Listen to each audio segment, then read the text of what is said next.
Welcome back, everyone, to the Deep Dive.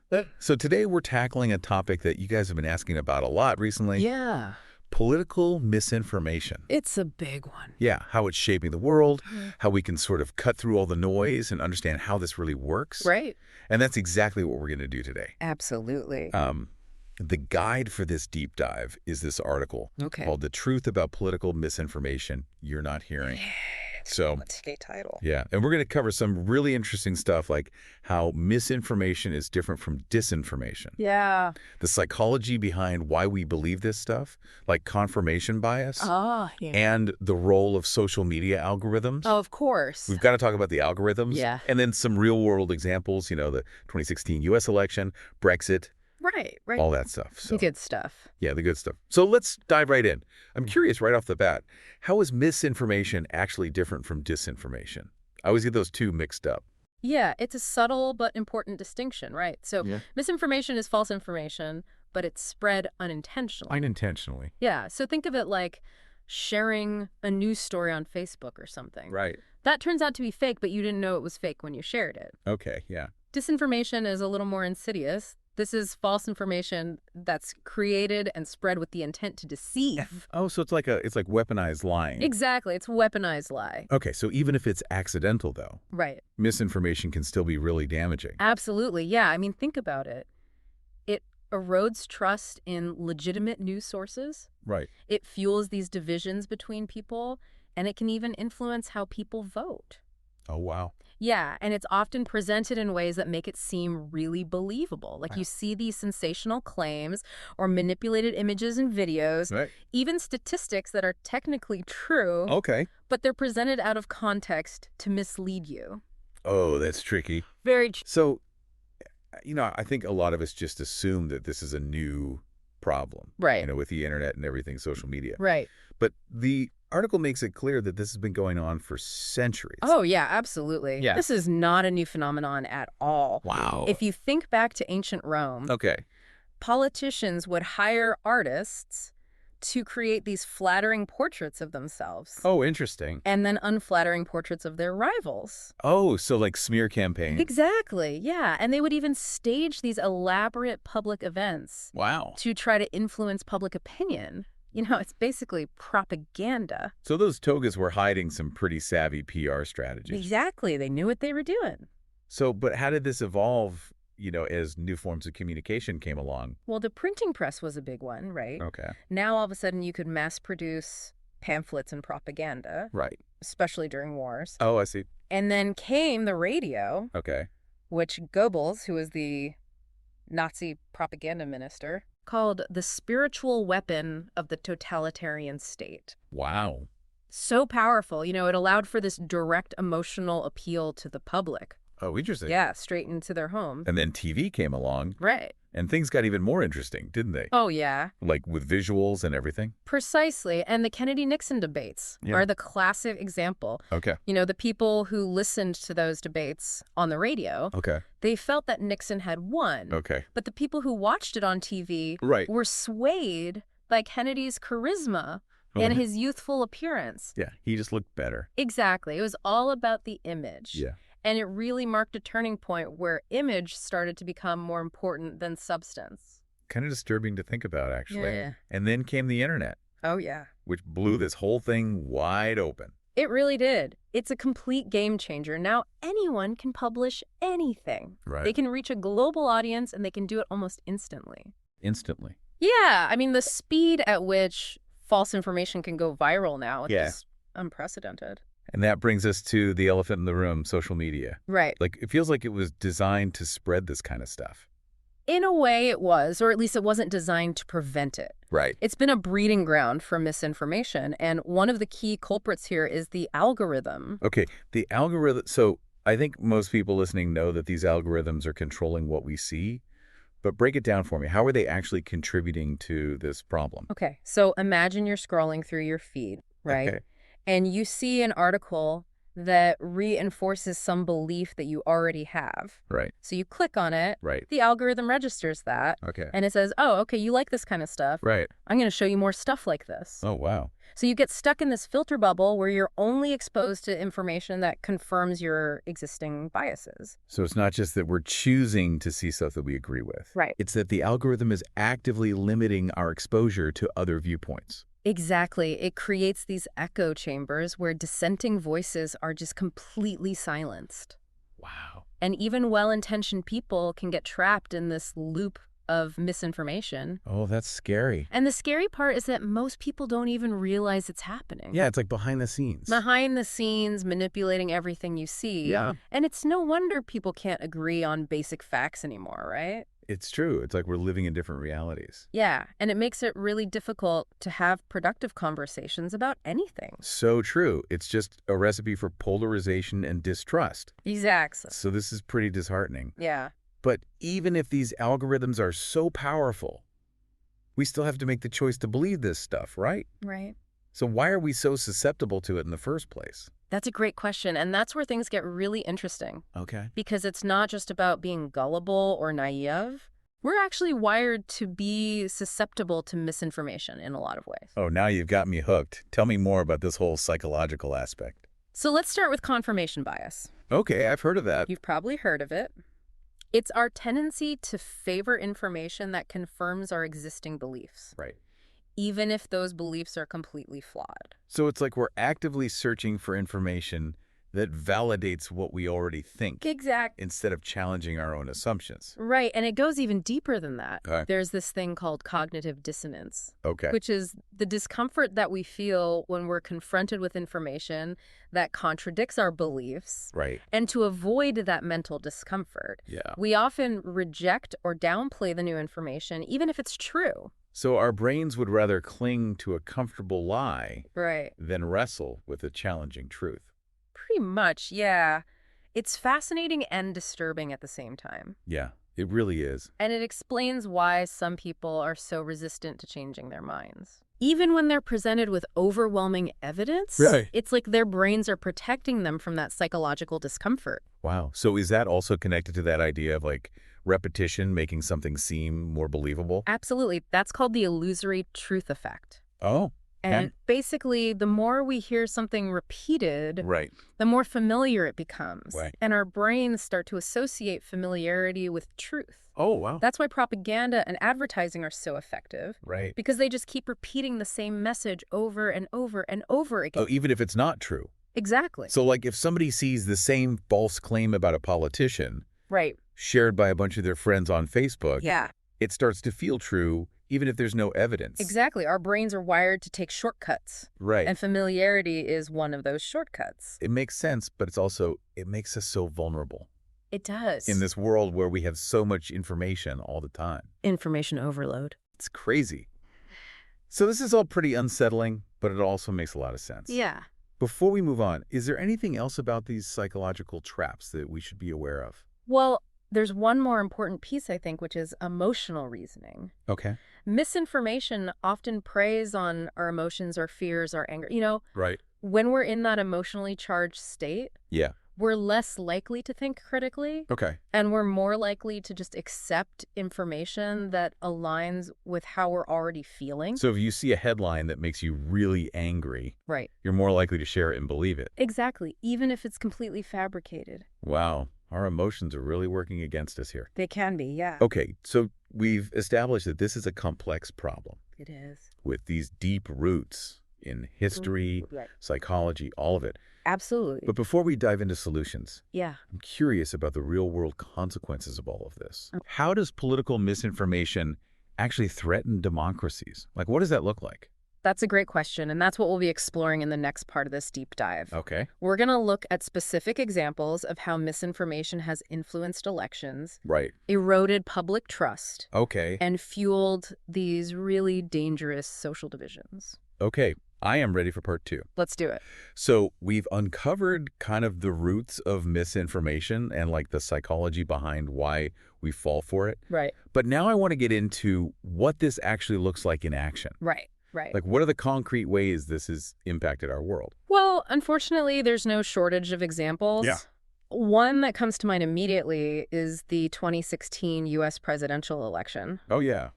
All those stories about the pizza parlor Oh, my gosh, yes. being the center of this child trafficking ring run by Democrats. Yeah, Pizzagate. It was crazy. Pizzagate, exactly. A Sure prime was. example of a completely fabricated story that went viral, fueled by social media algorithms. Of course. And people's willingness to believe the worst about their political opponents. Yeah, it's scary. It even led to a man showing up at the pizza parlor with a gun, like, to investigate. Oh, my gosh. Yeah. That's a really stark reminder of how quickly online misinformation can spill over into real-world harm. Absolutely. And it's not just isolated incidents like that, right? Yeah. Like, haven't entire elections been swayed by this kind of stuff? I mean, there's strong evidence to suggest that the Brexit referendum in the UK Oh, yeah. was heavily influenced by these misleading claims Okay. about the economic benefits of leaving the European Union. Right. You saw false statistics being shared widely on social media, Right. preying on people's fears and anxieties about immigration and national sovereignty. Yeah, and it's not just these fringe conspiracy theories. Right. This is actually impacting major political decisions Absolutely. with huge consequences. Huge consequences, yeah. So is this something that mostly happens in Western countries? Or is this like a global phenomenon? Oh, it's definitely global. Okay. I mean, look at what's happening in Myanmar. Right. Misinformation spread online has been used to incite violence against the Rohingya Muslim minority, Oh, wow. leading to this horrific humanitarian crisis. Oh, that's awful. Yeah, and false narratives about the Rohingya being a threat to national security Right. have been used to justify acts of violence and displacement.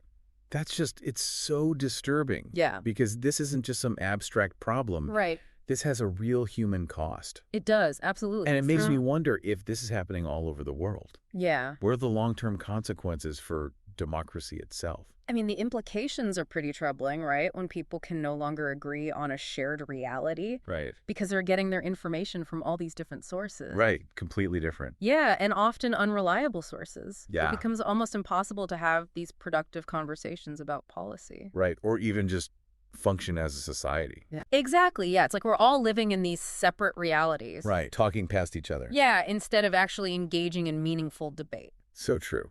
It's tough. But surely there has to be ways to fight back against this, right? Yeah. Like, if we understand the problem Right. and the mechanisms behind it, Yeah. can we come up with solutions? We absolutely can. Okay. There's no single magic bullet or anything, Right. but there are a number of strategies that can be employed.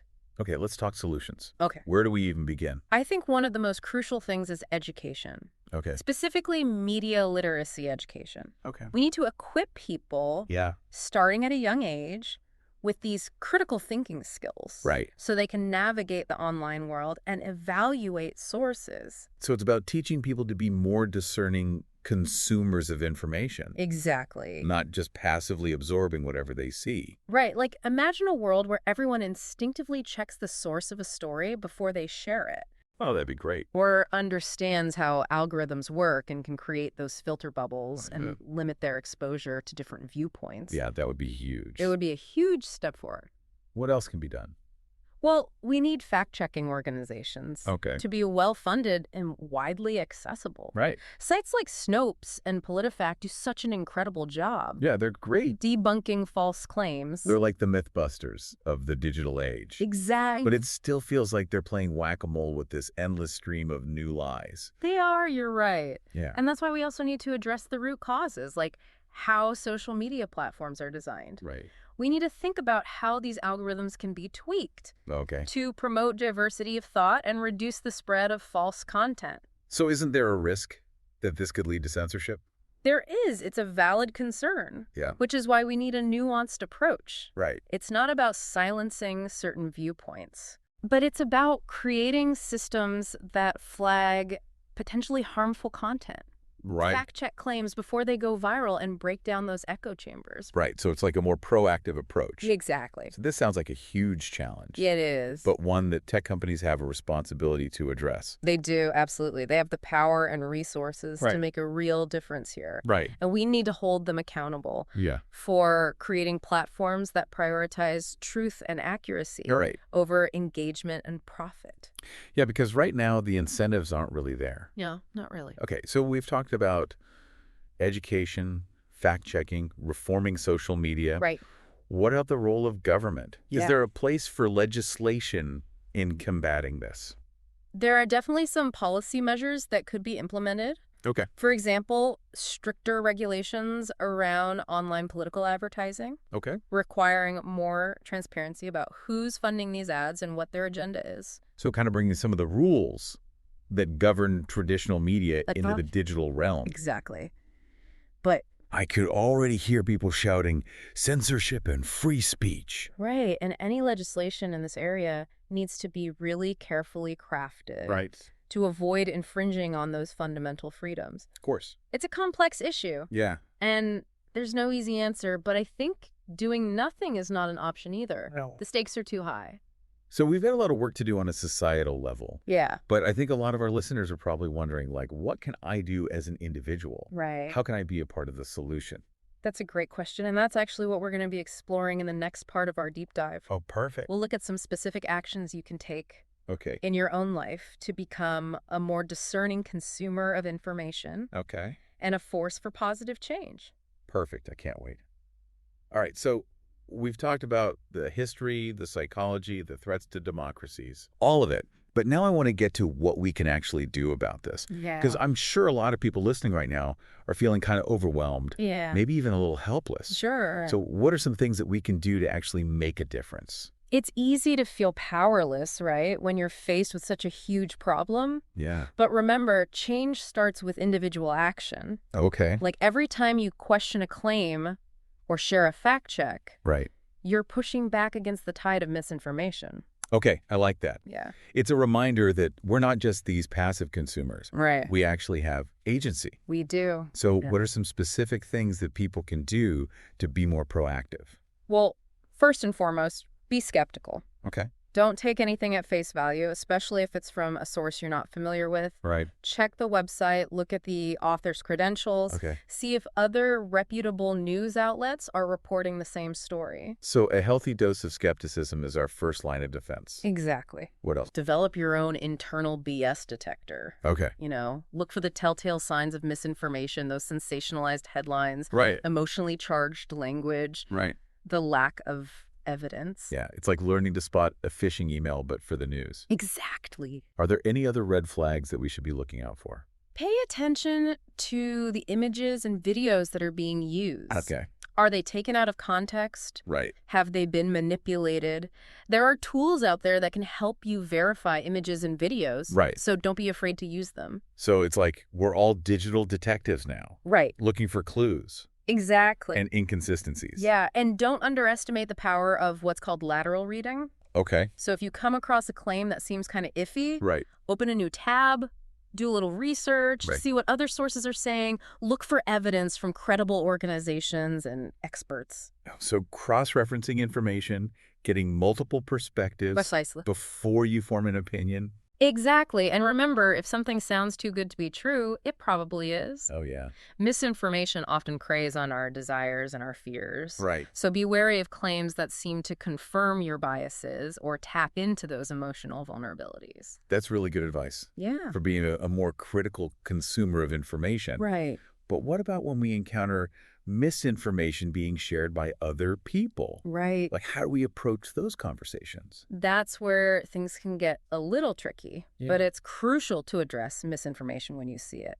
Right. even if it's coming from friends or family. But I can imagine how awkward those conversations can get, They can. especially if somebody is really set in their beliefs. Yeah. Any advice on navigating those potentially difficult discussions? Well, I think the most important thing is to approach the conversation with empathy and respect. Okay. Remember, the person sharing that misinformation might genuinely believe it to be true, Right. and they might be just as susceptible to these cognitive biases as anyone else. So it's not about attacking them No. or belittling them. Right. It's about helping them see things from a different perspective. Exactly. So start by asking questions. Okay. Understand why they believe what they believe. Okay. Listen carefully to their response. Right. Try to find some common ground. So build a bridge of understanding rather than launching into a lecture. Exactly. I like Once it. you've established that rapport, Yeah. then you can gently introduce some alternative perspectives or share fact checks. Okay, but what if they just double down on their beliefs? You know, sometimes you won't be able to change someone's mind, Right. and that's okay. Yeah. The goal isn't necessarily to win an argument. Right. It's to plant that seed of doubt, Right. encourage them to be more critical in the future. So it's like a long game. It is a long game. You might not see the results immediately, Right. but over time, these conversations can help Absolutely. shift people's thinking. And remember, even if you don't change the mind of the person you're talking to, Yeah. other people might be listening and learning from that exchange. So it's about creating this ripple effect, Exactly. spreading awareness, Yeah. and encouraging critical thinking. Throughout your networks. I love that. Yeah. So beyond having these one-on-one conversations, Right. are there other things we can do to be advocates for truth? Oh, absolutely. Support fact-checking organizations. Okay. You know, call out misinformation when you see it being spread by public figures or institutions. Right. Advocate for policies that promote transparency and accountability in the digital world. It sounds like we all have a role to play in this fight. We do. And it's going to take a collective effort to make a real difference. Absolutely. This isn't just about protecting ourselves from misinformation. Right, This yeah. is about protecting our democracies Yeah. and creating a world where truth and evidence prevail. I couldn't have said it better myself. This has been an amazing deep dive. It has. I feel like I've learned so much Good. about the problem, but also about what I can do Right. to be a part of the solution. That's great to hear. So to all our listeners out there, you're not powerless in this fight. You're not. Be skeptical, be curious, be an advocate for truth. Love it. And together we can build a more informed and enlightened world. Absolutely. So until next time, keep diving deep. Keep down.